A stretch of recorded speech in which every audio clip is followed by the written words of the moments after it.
Good morning everyone. कैसे आप सब? Very very good morning.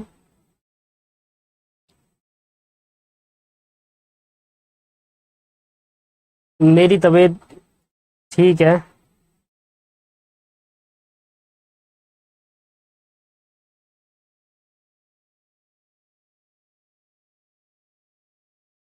ठीक है, अब पहले से। पर जुकाम अभी भी ठीक नहीं है। चलिए, तो हमारे को आज की क्लास के अंदर अपना इंडियन कॉन्ट्रैक्ट एक्ट स्टार्ट करना है ना। इंडियन कॉन्ट्रैक्ट एक्ट हमें आज की क्लास के अंदर स्टार्ट करना है अपना।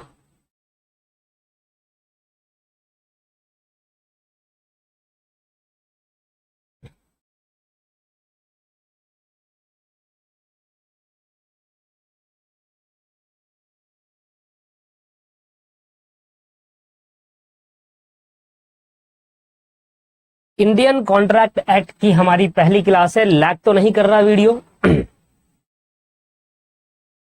लैग तो नहीं कर रहा? सही है। जब भी लैग करे बता दीजिएगा, हल्का से भी लैग करेगा बता देना, ठीक है। तो हमारा जो चैप्टर हम स्टार्ट कर रहे हैं, इंडियन कॉन्ट्रैक्ट एक्ट, बहुत ही बड़ा चैप्टर है।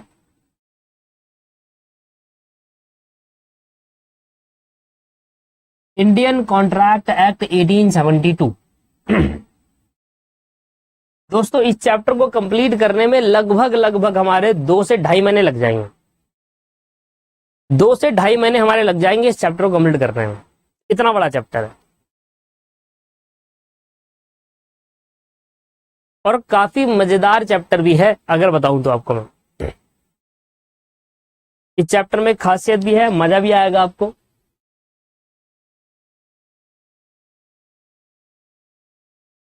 और 2 से ढाई महीने, 2 महीने लगेंगे। 2 महीने लगभग मान के चलो इस चैप्टर को अच्छे से बिल्कुल शानदार से कंप्लीट करने में। आपको 2 महीने लग जाएंगे इस चैप्टर को कंप्लीट करने में। हम बड़े अच्छे से डीपली पढ़ेंगे चीजों को, ठीक है, और कोई भी बातें छोड़ेंगे नहीं किसी भी चीज के अंदर। और इस चैप्टर के अंदर अमेंडमेंट्स जो होती है, नए नए चेंजेस बहुत ही कम आते हैं। बहुत ही कम क्या, आते ही नहीं। इस चैप्टर के अंदर जो अमेंडमेंट्स होती है वो नामात्र के बराबर होती है लगभग। कभी 4-5 साल में एक बार आ गई तो आ गई, वरना वो भी नहीं आती। पिछली बार अमेंडमेंट आई थी, जो अभी मैं बताऊंगा कहां पर आई थी, वो भी 3-4 साल पहले आई थी, और उसके बाद अभी तक कोई आई नहीं है। तो इस चैप्टर को वन टाइम पढ़ो और हर टाइम वही पढ़ो। चाहे आप फाउंडेशन लेवल की बात कर लो, चाहे इंटरमीडिएट लेवल की बात कर लेते हैं, चैप्टर आपको दोनों जगह मिलेगा, ठीक है। तो किसी किसी कोर्स में सिर्फ फाउंडेशन लेवल पे है, किसी किसी कोर्स में इंटर लेवल पे भी दे रखा है। जैसे कि ये दोनों जगह भी मिल जाता है, कभी कभी किसी कोर्स में, और एक जगह भी मिल जाता है। तो चैप्टर की स्टार्टिंग करते हैं।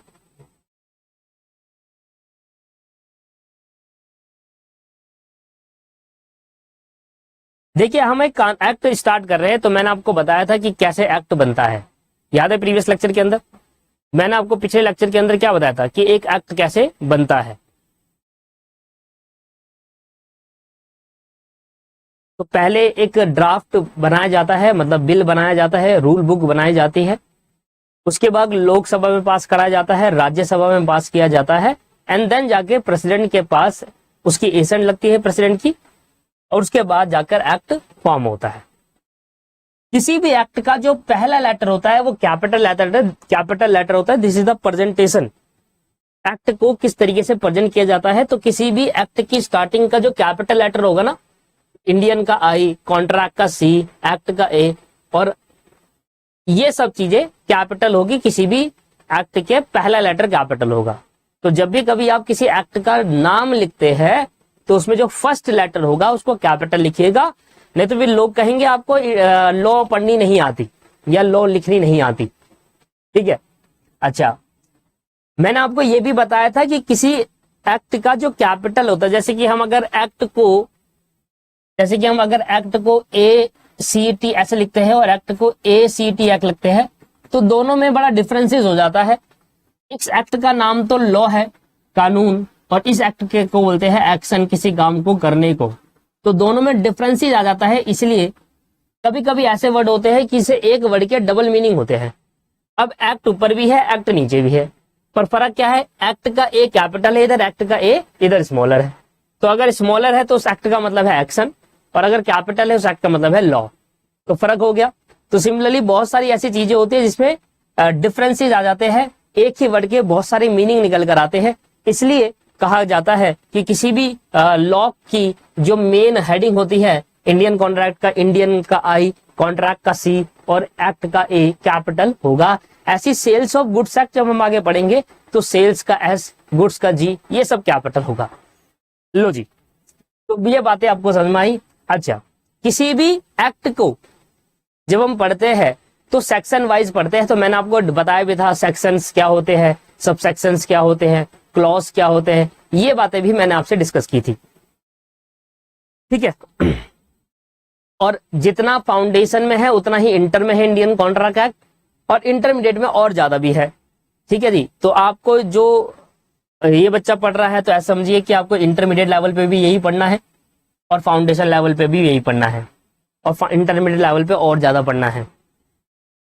कानून है, चेंज तो हो नहीं जाएगा। अब इंडियन कॉन्ट्रैक्ट फाउंडेशन में जो होगा वही तो इंडियन उसमें भी होगा, इंटर में भी चेंज थोड़ा ना हो जाएगा। कानून है, चेंज थोड़ा कर सकते, किसी भी लेवल पे पूछ लो आप, चाहे ये चीज फाइनल पूछोगे तब भी आपको यही चीज पढ़नी पड़ती है। तो ये एक ऐसा एक्ट है जो आपके एक जनरल लाइफ के बारे में भी बताएगा आपको, और बहुत सारी आपको नई नई बातें सिखाएगा। कोई ऐसा बच्चा जिसने पहले कभी इंडियन कॉन्ट्रैक्ट पढ़ा है यूट्यूब वगैरह में? कोई ऐसा स्टूडेंट है जिसने कभी पहले इंडियन कॉन्ट्रैक्ट पढ़ा है यूट्यूब वगैरह में? थोड़ा पढ़ा है, सत्यम कह रहा है हाँ मैंने भी पढ़ा है थोड़ा।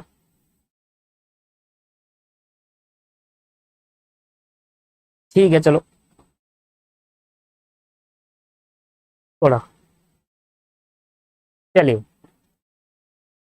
शुरू से देखते हैं। पढ़ा हो या नहीं पढ़ा हो, हम बिल्कुल बेसिक से स्टार्ट करेंगे, सुनेंगे। किसी भी एक्ट का पहला सेक्शन बताता है कि यह एक्ट कहां पर एप्लीकेबल होगा। किसी भी एक्ट का जो पहला सेक्शन होता है, सेक्शन 1, वो बताता है एप्लीकेबिलिटी ऑफ एक्ट या एप्लीकेबिलिटी ऑफ लॉ। ये पर्टिकुलर एक्ट किस स्टेट्स में एप्लीकेबल किया जाएगा, ये पर्टिकुलर एक्ट किस स्टेट्स में एप्लीकेबल किया जाएगा, वहां पर पहला सेक्शन हमें ये बताएगा। किसी भी एक्ट का पहला सेक्शन आपको क्या बताएगा, उसकी एप्लीकेबिलिटी, कि ये पर्टिकुलर एक्ट कहां कहां एप्लीकेबल होगा। ठीक है जी। तो सेक्शन 1, पहला सेक्शन क्या बताता है किसी भी एक्ट का?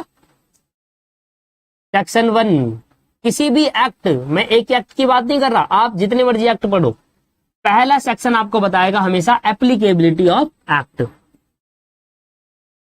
आप 1000 एक्ट पढ़ेंगे आगे जिंदगी में, कितने भी एक्ट पढ़ लो, पहला सेक्शन एक ही बात बताता है, ये पर्टिकुलर एक्ट कहां कहां एप्लीकेबल है, applicability.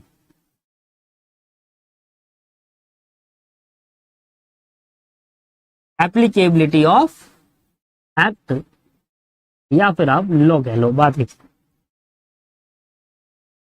Law is a wider term. Applicability of law का मतलब क्या है कि ये पर्टिकुलर एक्ट कहां कहां लागू होगा। क्या ये दिल्ली के अंदर लागू किया जाएगा इस एक्ट को? क्या ये मुंबई के अंदर, कोलकाता के अंदर, या आप जिस पर्टिकुलर स्टेट से बिलोंग करते हैं क्या वहां ये एक्ट एप्लीकेबल होगा? क्या यहाँ पर जितने भी सेक्शंस इस एक्ट के अंदर लिखे हैं क्या वो सारे सेक्शन एप्लीकेबल होंगे आपके स्टेट्स के अंदर? तो यहाँ पर बताया जाता है कि this act is applicable whole of India.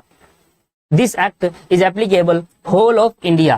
पहले आज से 3-4 साल पहले की बात करूं तो, कुछ साल पहले की बात करते हैं, आज से मुझे भी एग्जैक्ट याद नहीं, तो उस टाइम पे ये act whole of India excluding Jammu and Kashmir था।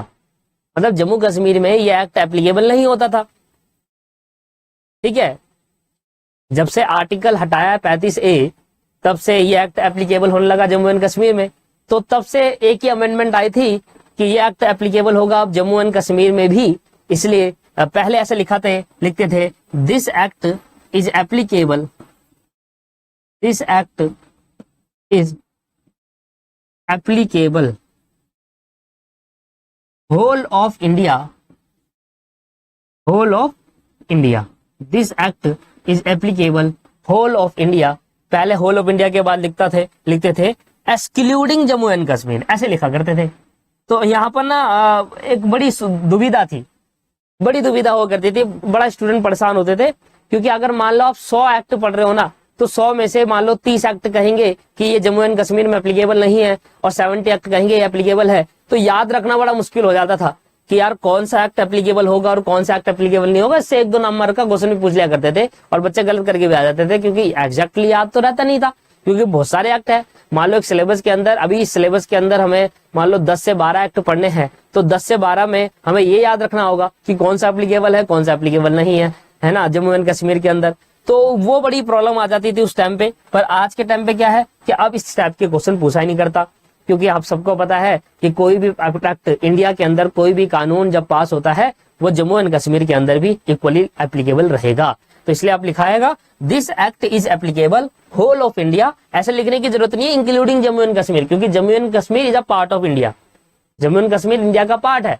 तो इस होल ऑफ इंडिया में इंक्लूडिंग जम्मू एंड कश्मीर पहले से है, तो ऐसे मत लिखना कि this act is applicable whole of India including Jammu and Kashmir. कुछ स्टूडेंट ऐसे भी लिखते हैं कि इंक्लूडिंग जम्मू एंड कश्मीर, कि जम्मू एंड कश्मीर में भी ये एक्ट लागू हो गया है, but Jammu and Kashmir is a part of India, तो आपको इंक्लूडिंग करके अलग से शो करने की नीड नहीं है। पहले यहां पर लिखा होता था this act applicable whole of India excluding Jammu and Kashmir, क्योंकि जम्मू एंड कश्मीर में लागू नहीं होता था, अब लागू होता है। हर एक्ट इंडिया का जो एक्ट बनता है वो जम्मू एंड कश्मीर में इक्वली लेवल है। तो किसी भी एक्ट का दोस्तों पहला सेक्शन आपको क्या बताएगा, एप्लीकेबिलिटी ऑफ लॉ, कि इस पर्टिकुलर एक्ट को कौन कौन से स्टेट में लागू किया जाएगा। तो चाहे आप जिंदगी में कोई भी कानून पढ़ लो इंडिया के, अब इंडिया के कोई भी कानून पढ़ लो, वो हर एक कानून पूरी इंडिया में लागू किए जाते हैं और जम्मू एंड कश्मीर में भी लागू किए जाएंगे। तो पहला सेक्शन आपको क्या बताएगा, एप्लीकेबिलिटी लॉ। किसी भी एक्ट का फर्स्ट सेक्शन आपको यही बताता है, applicability of law. Applicability of law का मतलब है ये वाला एक्ट जो आप पढ़ रहे हो ये कौन से स्टेट में लागू किया जाएगा, इंडिया के, पूरी इंडिया में लागू होता है। अब सारे एक्ट क्लियर है, पहला सेक्शन समझ में आया। किसी भी एक्ट का पहला सेक्शन आपको क्या बताएगा, एप्लीकेबिलिटी ऑफ एक्ट या फिर एप्लीकेबिलिटी ऑफ लॉ। क्लियर है। किसी भी एक्ट का दूसरा सेक्शन आपको बताता है उस एक्ट के अंदर डेफिनेशंस को। किसी भी एक्ट का दूसरा सेक्शन आपको क्या बताएगा दोस्त, डेफिनेशन बताएगा। किसी भी एक्ट का दूसरा सेक्शन आपको क्या बताएगा, डेफिनेशन। डेफिनेशन मतलब कि भाई इस एक्ट के अंदर बहुत सारे ऐसे वर्ड होंगे जो नए नए होंगे, आपको नहीं पता होगा। तो किसी भी एक्ट का जो सेकंड सेक्शन होता है वो आपको डेफिनेशन बताता है कि यार अगर इस वर्ड का आगे जाकर एक्ट में यूज करा गया है, इस पर्टिकुलर वर्ड का आगे जाकर यूज किया गया है, तो उस चीज के बारे में। जैसे कि अगर मैं इंडियन कॉन्ट्रैक्ट की बात करूं तो यहाँ पर बहुत सारे वर्ड का यूज करा जाता है, जैसे कि एग्रीमेंट वर्ड का यूज किया जाता है, जैसे कि प्रॉमिस वर्ड का यूज किया जाता है, प्रोमिजर वर्ड का यूज कराता है, ऑफर, ऑफरी, कंसिडरेशन, बहुत सारे ऐसे वर्ड है जो इस पर्टिकुलर एक्ट के अंदर यूज किए जाएंगे। हम अभी तो नहीं पढ़ेंगे सारी डेफिनेशन, क्योंकि एक्ट कानून के अंदर इकट्ठा एक साथ सभी डेफिनेशन का आपको क्या दे दिया है, सभी डेफिनेशन का मीनिंग बता दिया है। पर हम जैसे जैसे चैप्टर आगे बढ़ता जाएगा वैसे वैसे हम इसको सीखते जाएंगे। तो किसी भी एक्ट का सेक्शन 2 आपको क्या बताता है, उसकी डेफिनेशन, कि उस एक्ट के अंदर जितने ऐसे वर्ड है, कुछ ऐसे वर्ड जो लॉ के उस एक्ट के अंदर ही आपको ज्यादातर दिखेंगे, तो उसके लिए उसकी डेफिनेशन पहले से बता दी जाती है।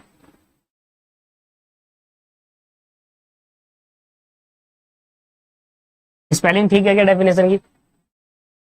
DEFINA होता है, NI होता है, ठीक है।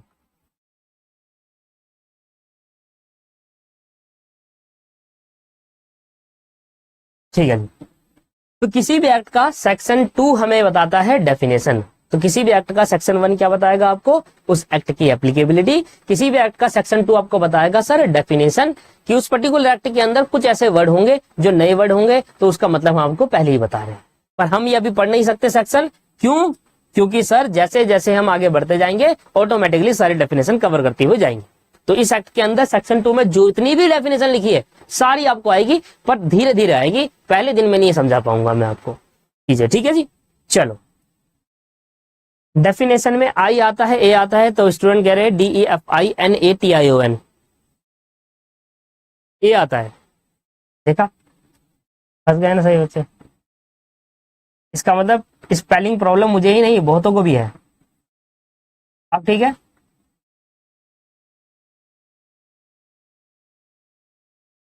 डेफिनेशन में देख लो यार, मेरे को पता है बहुत सारे बच्चों को डेफिनेशन मतलब स्पेलिंग प्रॉब्लम मेरे को है, और आज पता चल रहा है बहुत सारे स्टूडेंट को है।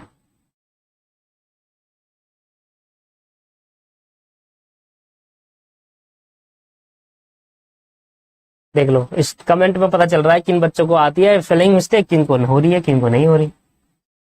तो डेफिनेशन हम आगे जाकर चर्चा करेंगे, तो इसके लिए आप बेफिक्र रहिए। धीरे धीरे जैसे जैसे चैप्टर होता जाएगा वैसे वैसे हम करते चलेंगे। इसको उतार लीजिए, जब तक मैं वेट कर रहा हूं आपका।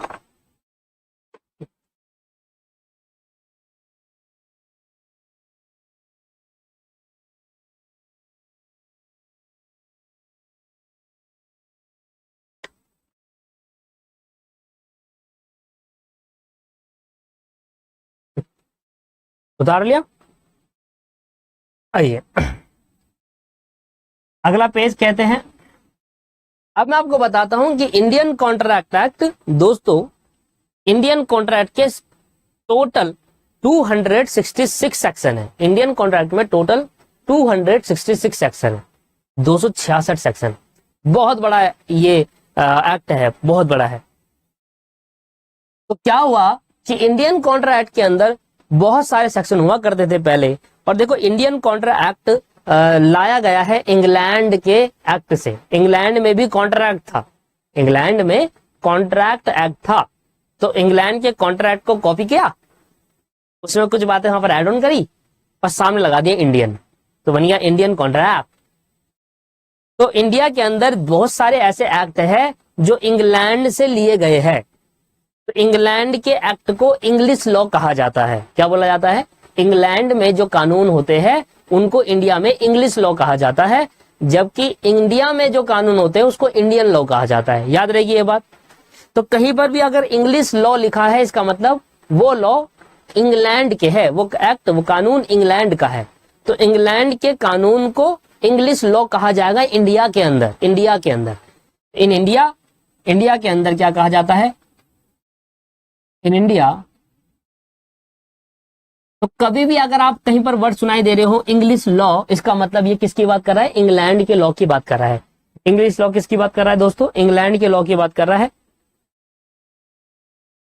ठीक है। In India English law means, English law का मतलब क्या है और इंडियन लॉ का मतलब क्या है? इंडियन लॉ का मतलब तो वो कानून जो इंडिया में बने हैं,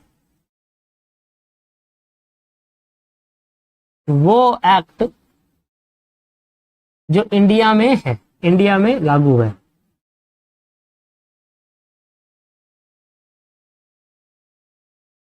वो एक्ट जो इंडिया में लागू है, और वो एक्ट जो इंग्लैंड में लागू है।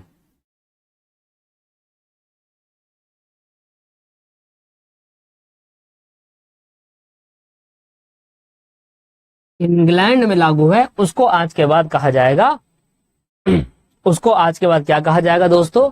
उसको आज के बाद कहा जाएगा English.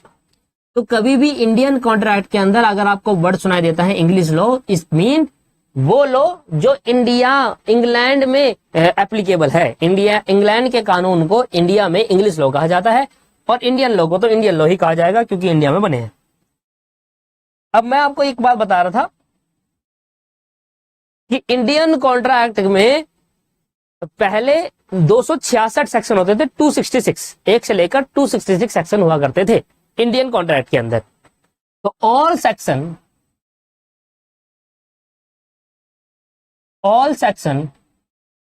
Of Indian contract act, all section of Indian contract act is, Indian contract के जितने भी सेक्शन है ना दोस्तों, उनको 4 भागों में बांटा गया। All section of Indian contract,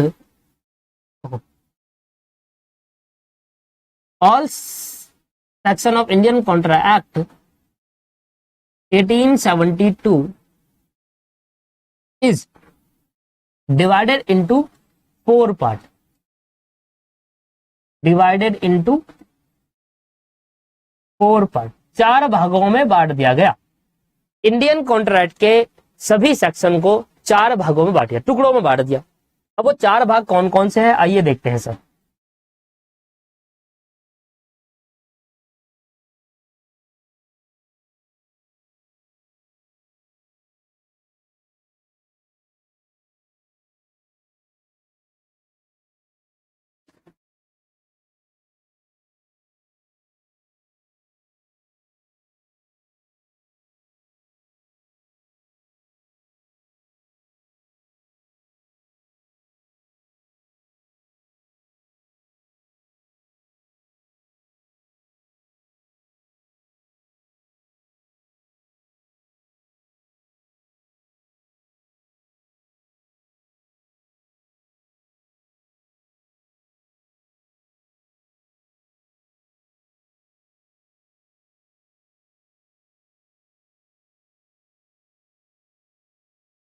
ऐसे तो बहुत टाइम लग जाएगा मुझे।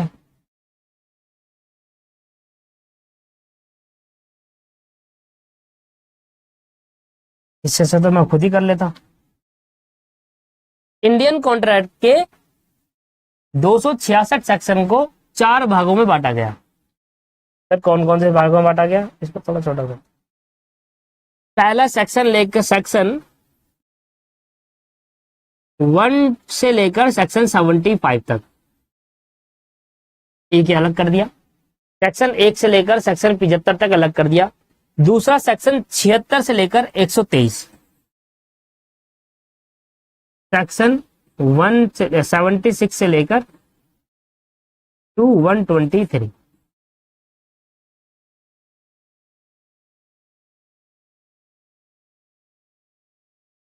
ठीक है, सेक्शन 1 to 72। सेक्शन 1 से लेकर, आपको दिख रहा है क्लियरली, एक बार मैं चेक कर लूं।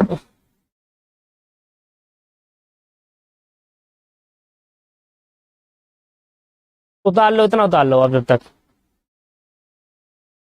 पेन थोड़ा मैंने हल्का कर दिया है, दिख रहा है आपको?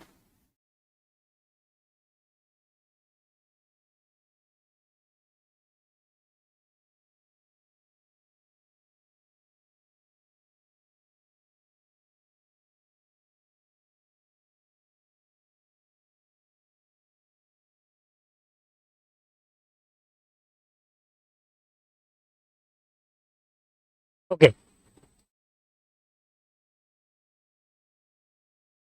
123 से लेकर 136, 76 से लेकर 123 अलग कर दिया। इसके बाद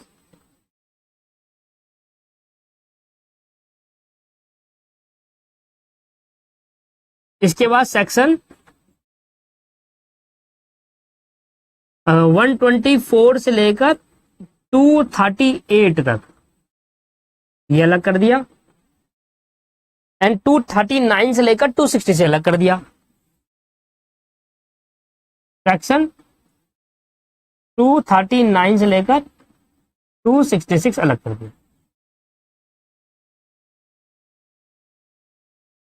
ठीक है जी।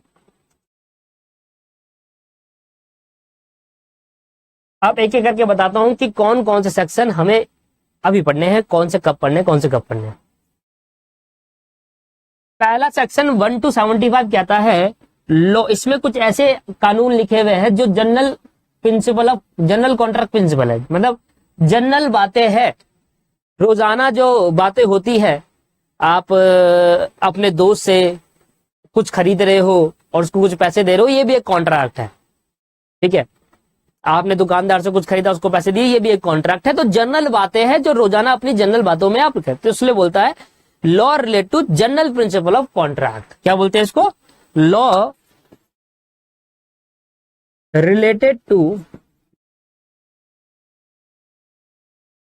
General principle of contract.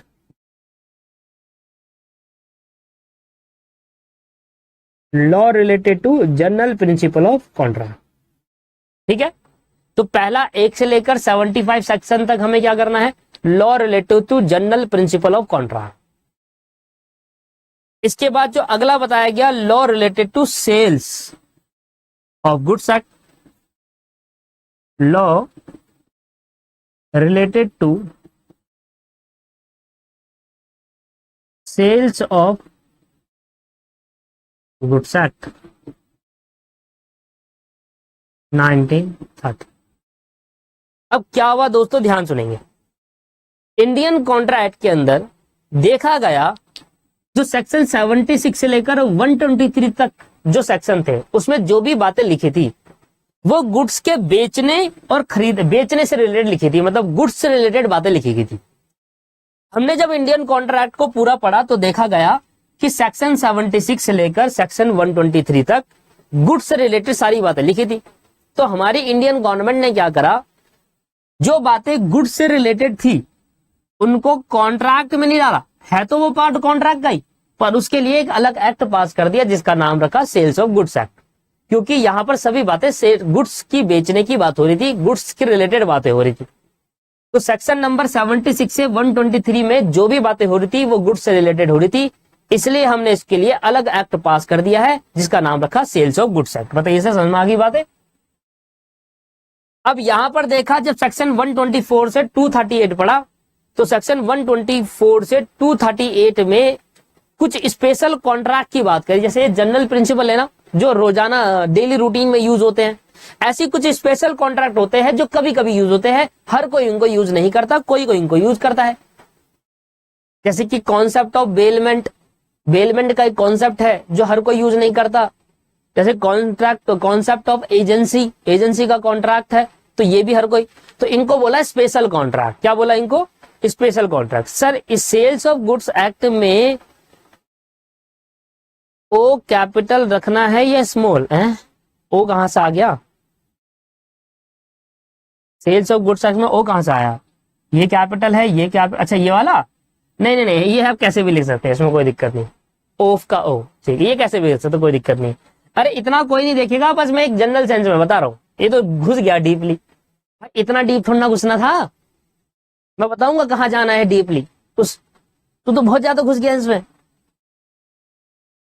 अब यहां पर देखा गया कि 124 से 238 के जो सेक्शन है, ये ऐसे सेक्शन है जो हर कोई इनको यूज नहीं करता, इनको हमने स्पेशल कॉन्ट्रैक्ट बोला, पर इसके लिए कोई फर्दर एक्ट पास नहीं करा। है वो कॉन्ट्रैक्ट के अंदर ही है, वो इंडियन कॉन्ट्रैक्ट के अंदर ही है, इसी के अंदर है, पर इसके लिए मैंने फर्दर एक्ट पास नहीं करा। जबकि जो 76 से लेकर 123 सेक्शन थे, इनके लिए मैंने फर्दर एक्ट पास कर दिया, इसका नाम रखा सेल्स ऑफ गुड्स एक्ट। ये भी हमें पढ़ना है अपने सिलेबस के अंदर, हमें ये भी पढ़ना अपने सिलेबस के अंदर, law related to general principle of contract. अब इसकी बात कर लेते हैं। सेक्शन 124 से लेकर 238 तक जो सेक्शन थे, इसको बोला law related to special contract. Law related to special contract,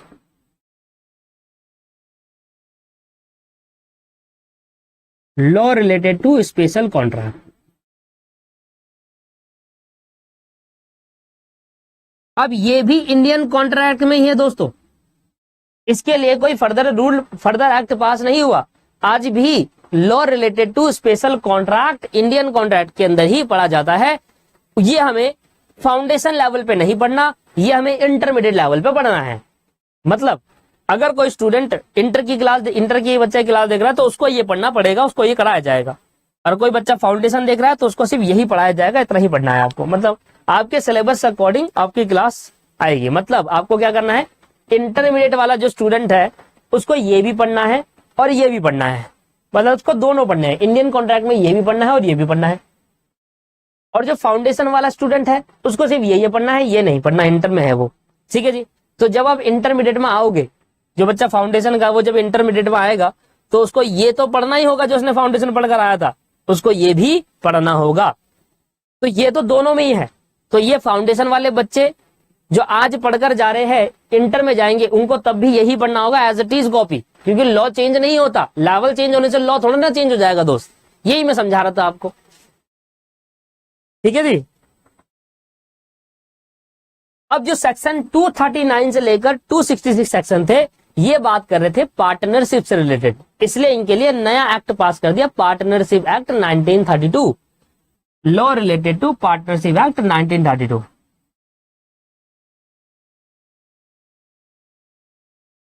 law related to partnership act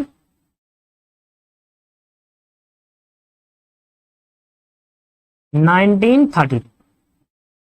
वैसे इसका नाम पूरा है इंडियन पार्टनरशिप एक्ट 1932 और सेल्स ऑफ गुड्स का नाम भी इंडियन सेल्स ऑफ गुड 1932 है, पर हमने एज अ नॉर्मल वे में लिख दिया है कि पार्टनरशिप एक्ट, क्योंकि फेमस हम उसी नाम से जानते हैं। उतार लीजिए दोस्तों इन बातों को। सर ये सही है, पढ़ लिया तो इंटर में दिक्कत नहीं आएगी। बहुत बढ़िया, मैं यही कह रहा था आपको, मैं तभी आपसे कह रहा हूं कि अकाउंट, कॉस्ट और लॉ इस तरीके से पढ़िए कि ये आपको पहले भी ऐसे नहीं पढ़िए कि आपको ऐसा मत सोच कर पढ़ना कि ये आपको एक ही बार पढ़ना है, ऐसा सोच के पढ़िए कि आपको हमेशा के लिए पढ़ना है।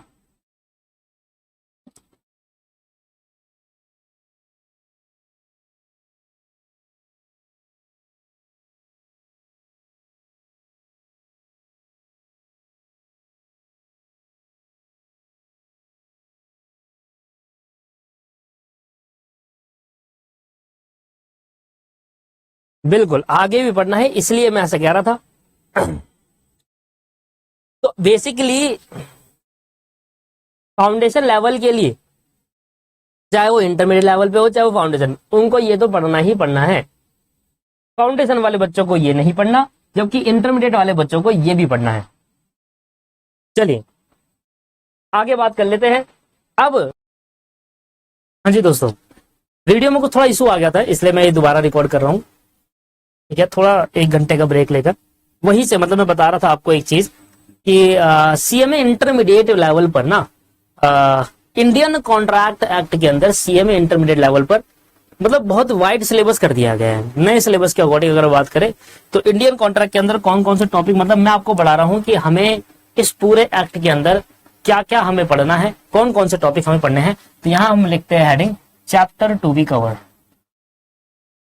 चैप्टर टू बी, मतलब इसमें हमारे सीएमए इंटरमीडिएट लेवल पर, सीएमए इंटर लेवल पर जो हमारा नया सिलेबस है उसके अकॉर्डिंग हमें कौन कौन से चैप्टर है जो कवर करने हैं। आइए कुछ चैप्टर, ये जो चैप्टर मैंने बनाए हैं पूरे आपके स्टडी मैट, नए स्टडी मटेरियल से मैच करेगा, और जो जो कंटेंट हम पढ़ेंगे वो स्टडी मैट से पढ़ेंगे, और वहीं से पढ़ना बेटर है क्योंकि पेपर भी वहीं से आए।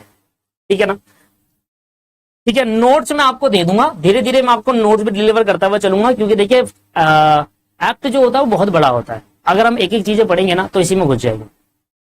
नोट्स देने का पर्पस यह है कि चीजों को बहुत आसान कर देना, थोड़ा छोटा कर देना, और चीजें जो बहुत ज्यादा पेज में है उसको कम में रखकर आपको प्रेजेंट करना। तो नोट्स में मैं धीरे धीरे आपको देता चलूंगा ग्रुप में। ठीक है, एसेंशियल, सबसे पहला वाला चैप्टर हमारा है essential element, essential element of a contract. अब बताओ ये चैप्टर आपने फाउंडेशन पे भी पढ़ा था और आपको इंटर में दोबारा पढ़ना पड़ा, क्योंकि देखिए क्या होता है, इंस्टीट्यूट ने सोच समझ कर डाला हुआ है। सभी बच्चे फाउंडेशन पढ़कर नहीं आते, आप समझ सकते हैं, सही बच्चे जो होते हैं वो फाउंडेशन पढ़कर नहीं आते। कोई कोई सीधा बीकॉम पास करके भी इंटर में एंट्री लेता है। तो इंस्टीट्यूट चाहता है कि जो बच्चा बीकॉम पास करके इंटर में एंट्री ले रहा है वो इसको चीज को, बेसिक को पढ़े। फाउंडेशन लेवल पे जो पढ़ाया गया है उसको थोड़ा सा पॉइंट पढ़ाने को बोला। तो ये बिल्कुल बेसिक ऑफ कॉन्ट्रैक्ट है जो कि मैं आपको स्टार्ट कराऊंगा कल से, मतलब नेक्स्ट क्लास से, और देखिए आपको भी पढ़ना पड़ेगा। दूसरा हमारा है टाइप्स ऑफ कॉन्ट्रैक्ट, ये मेरे बनाए हुए चैप्टर है टाइप्स ऑफ कॉन्ट्रैक्ट, जिसमें हम मैच आपके सारे स्टडी मैट से करेंगे पर चैप्टर मेरे अकॉर्डिंग चलाना, ठीक है ना। तीसरा चैप्टर का हम पढ़ेंगे ऑफर एंड एक्सेप्टेंस, तीसरा चैप्टर हमारा होगा ऑफर एंड एक्सेप्टेंस। चौथा चैप्टर हमारा होगा void and voidable agreement, void and voidable agreement, ये भी आपने फाउंडेशन में पढ़ा था। तो क्या सर ये हमें दोबारा नहीं पढ़ना? नहीं, गलती कर रहे हो आप, दोबारा पढ़ना, क्योंकि क्या होता है थोड़ी स्पीड से कर लेना, पर क्या होता है जब आप दोबारा पढ़ते हैं तो चीजें दोबारा रिटेन होती है। मैं ये नहीं कह रहा कि आप छोड़ दो इन चैप्टर को, मैं कह रहा हूं कि इन चैप्टर को आप पढ़ना पर थोड़ा स्पीड से पढ़ लेना, मतलब 1.5 की स्पीड पे लगाकर पढ़ लेना, पर पढ़ना जरूर है, ठीक है ना। आपको लिखना कुछ नहीं है, बस सुनना सुनना है, पढ़ना है, मैं आपको नोट डिलीवर कर दूंगा। इसके बाद जो आता है कंसीडरेशन है,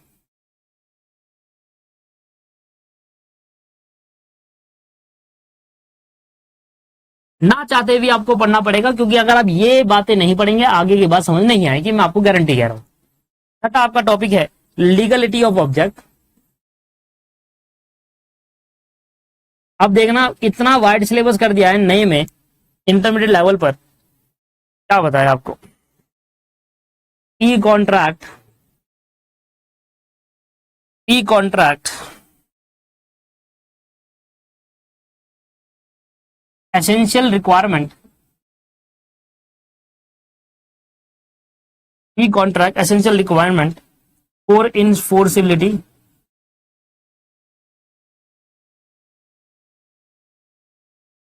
आठवां चैप्टर गिनते रहना आप, कितने चैप्टर है? कॉन्ट्रैक्चुअल ऑब्लिगेशन,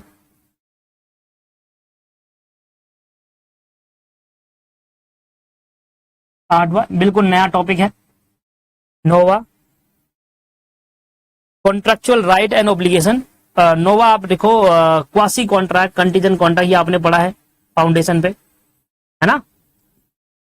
क्वासी कॉन्ट्रैक्ट, ऐसा नहीं है कि सिर्फ फाउंडेशन का ही आएगा, इंटर में अलग से भी आपको दिया जाएगा इसके अंदर। कंटीजेंट कॉन्ट्रैक्ट और भी बहुत कुछ।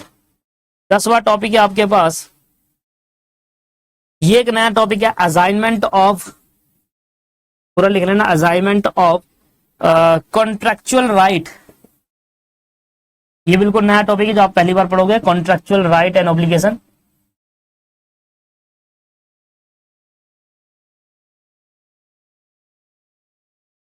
देखिए ये लिस्ट ऑफ चैप्टर है ना सर, ये हो सकता है कि आगे पीछे हो जाए, लिस्ट ऑफ चैप्टर हो सकता है कि आपके आगे पीछे हो जाए, बट चीजें सारी होगी, आप टिक लगाते हुए चलना अपने स्टडी में। जब भी आप मेरे से लॉ पढ़े तो एक काम जरूर करें कि आप टिक लगाते हुए चले। ऐसा हो सकता है कुछ टॉपिक छूट जाए, आप मुझे बताओ कि हर ये वाला टॉपिक रह गया है, आपने नहीं कराया, स्टडी बैट में है पर आपने नहीं कराया अपनी वीडियोस में, फिर मैं आपको बता सकता हूं कि हाँ ये टॉपिक मत करिए, या फिर मैं करा दूं। दो चीजें मैं आपको बताऊंगा, क्योंकि मैंने अगर छोड़ा होगा तो जानबूझकर छोड़ा होगा, क्योंकि वो रेलिवेंट नहीं है हमारे एग्जाम के लिए, भी इतना रेलिवेंट नहीं होगा, पेपर में आएगा भी नहीं। 2 क्वेश्चन आएंगे इंडियन कॉन्ट्रैक्ट से, सिर्फ 2 क्वेश्चन, 10 नंबर, ज्यादा से ज्यादा 2 ही क्वेश्चन पूछेगा आपसे इंडियन में, 10 नंबर का पेपर है, 10 नंबर का आएगा। दोनों क्वेश्चन आपके वैल्यू बेस्ड आएंगे, क्योंकि सबसे ज्यादा वैल्यू बेस्ड इंडियन कॉन्ट्रैक्ट से आते हैं, और इसके मैं वैल्यू बेस्ड क्वेश्चन भी आपको कराऊंगा साथ में।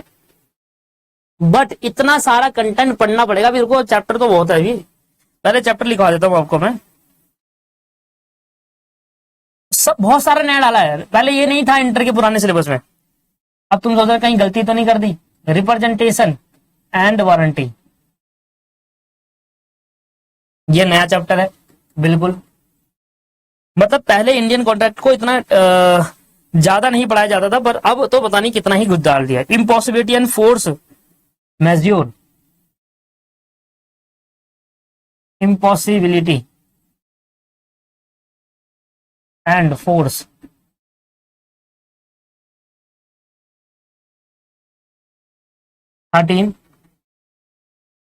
टर्मिनेशन ऑफ नोवेशन,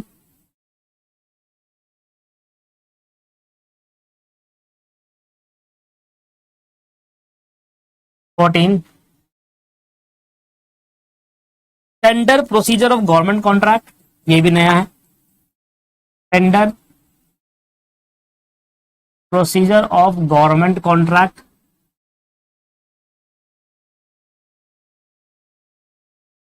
15 और 15 में आता है स्पेशल कॉन्ट्रैक्ट, ये तो भैया और भी बड़ा है। अब स्पेशल कॉन्ट्रैक्ट के अंदर मैंने अभी आपको पीछे लिखवाया कि स्पेशल कॉन्ट्रैक्ट, ये था जनरल कॉन्ट्रैक्ट, ये था स्पेशल, तो 14 चैप्टर तक तो जनरल कॉन्ट्रैक्ट है। फाउंडेशन में जो पढ़ा वो तो इसमें कितने तक है, मैक्सिमम टू मैक्सिमम ये है और ये है, मतलब 1 2 3 4 5 6 7 चैप्टर है, बाकी के सारे नए हैं, इस बार नए डाले गए हैं। अब जब स्टडी मटेरियल आएगा नया का नया, तो उसमें पता चलेगा कि इनके अंदर कंटेंट कितना डाला हुआ है, क्योंकि अगर इनके अंदर कंटेंट बहुत ज्यादा है तब तो इंडियन कॉन्ट्रैक्ट कंपनीट के बराबर बन जाएगा, इतना चैप्टर है सर इसके अंदर। स्पेशल कॉन्ट्रैक्ट में अपने फर्दर चैप्टर्स है, स्पेशल कॉन्ट्रैक्ट के अपने फर्दर, यहां तक जनरल है, बताओ सर, तो बहुत ज्यादा वाइड सिलेबस कर दिया गया है। मुझे लगता है इंस्टीट्यूट आगे जाकर इसको ठीक करे, बट बहुत टाइम अभी तो बस डाला है। और यहां पर तो नहीं क्या क्या आता है, indemnity and guarantee, bailment and pledge, law of agency, 3 चीजें आती है यहाँ पर, indemnity and guarantee, bailment and pledge, law of agency, 3 चीजें हमें यहाँ पर पढ़नी पड़ती है, और ये पिछले वाले सिलेबस में भी था और इस वाले सिलेबस में था। अब नया क्या आया इस वाले सिलेबस के अंदर, आप देखेंगे नया चीज क्या आई है।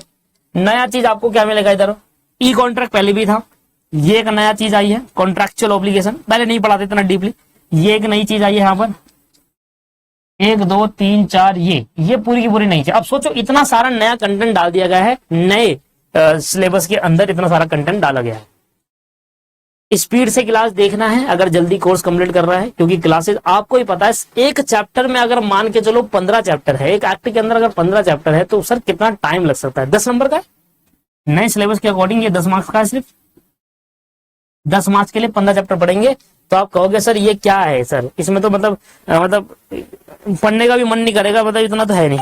मैं आपको खुद कहूंगा कि सर ये मतलब बहुत ज्यादा दे दिया है 10 मार्क्स के लिए। पहले भी 10 मार्क्स का आता था, पर पहले कम था, पहले भी 2 ही क्वेश्चन आते थे, अब भी 2 ही क्वेश्चन आएंगे। मुझे पता है सबसे पहला क्वेश्चन इंडियन कॉन्ट्रैक्ट का ही होता है, वैल्यू बेस्ड में सबसे पहला क्वेश्चन इंडियन कॉन्ट्रैक्ट का ही होता है। अब भी 2 क्वेश्चन आएंगे, पहले भी 2 क्वेश्चन आए थे, पर अब ज्यादा पढ़ा रहे हैं आपको।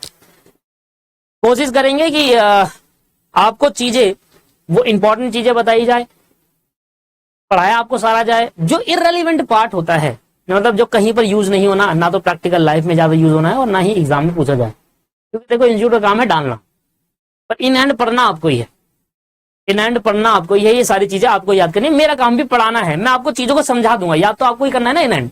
मैं तो चाहूं तो 15 के 15 चैप्टर पढ़ा दूं आपको, और जो पूरा स्टडी मैट है वो पूरा पूरा आपको पढ़ा दो, बट आप पढ़ लोगे इतना, याद कर लोगे इतना, नहीं होता ऐसा। तो कोशिश रहेगी कि इन 15 चैप्टर के अंदर आपको एक लिमिटेड चीजें पढ़ाई। मैं आपसे ये नहीं कह रहा कि मैं कोई छुड़वा रहा हूं, मैं जो भी चीज छुड़वाऊंगा ना आपको कहकर बताऊंगा कि ये चीज मैंने छुड़वाई है और उसका रीजन ही बताऊंगा। ऐसे नहीं कहूंगा कि यार ये चीज मैंने छुड़वा दी और कुछ नहीं बताया कि छोड़ दो, कहकर बताऊंगा कि हाँ ये वाली चीज आपको नहीं पढ़नी, कोई फायदा नहीं, ठीक है। और नए सिलेबस का देखते हैं क्या रहेगा, बट ये पूरा टॉपिक रहेगा इंडियन कॉन्ट्रैक्ट का। तो देखिए यहां तक तो आप मान के चलिए कि फाउंडेशन ही पढ़ोगे आप, आपको लगेगा कि यार ये क्या चल रहा है फाउंडेशन मॉडल। अब कोई बच्चे कहेंगे सीधा सर मैं यहां से पढ़ना चालू कर दूं क्या, नहीं, फायदा नहीं है ना उसका। मैंने कहा आपको ऊपर भी पढ़ना है, ऊपर भी आपको पढ़ना है। जैसे तो 20 क्लास लगेगी, 20 क्लास मतलब 20 घंटे लगेंगे, पर आप 1.5 की स्पीड से देखिए सर। अगर बेसिक अच्छा नहीं है ना तो आगे अच्छा आएगा ही नहीं, क्योंकि यह है डीप कॉन्सेप्ट और इन कॉन्सेप्ट को समझने के लिए आपको बेसिक आना जरूरी, ठीक है। तो इस क्लास के अंदर यही चैप्टर कितने हैं मैंने आपको बता दिया है। सारे नोट्स में आपको पीडीएफ फॉर्मेट के अंदर ग्रुप में भेजता चलूंगा।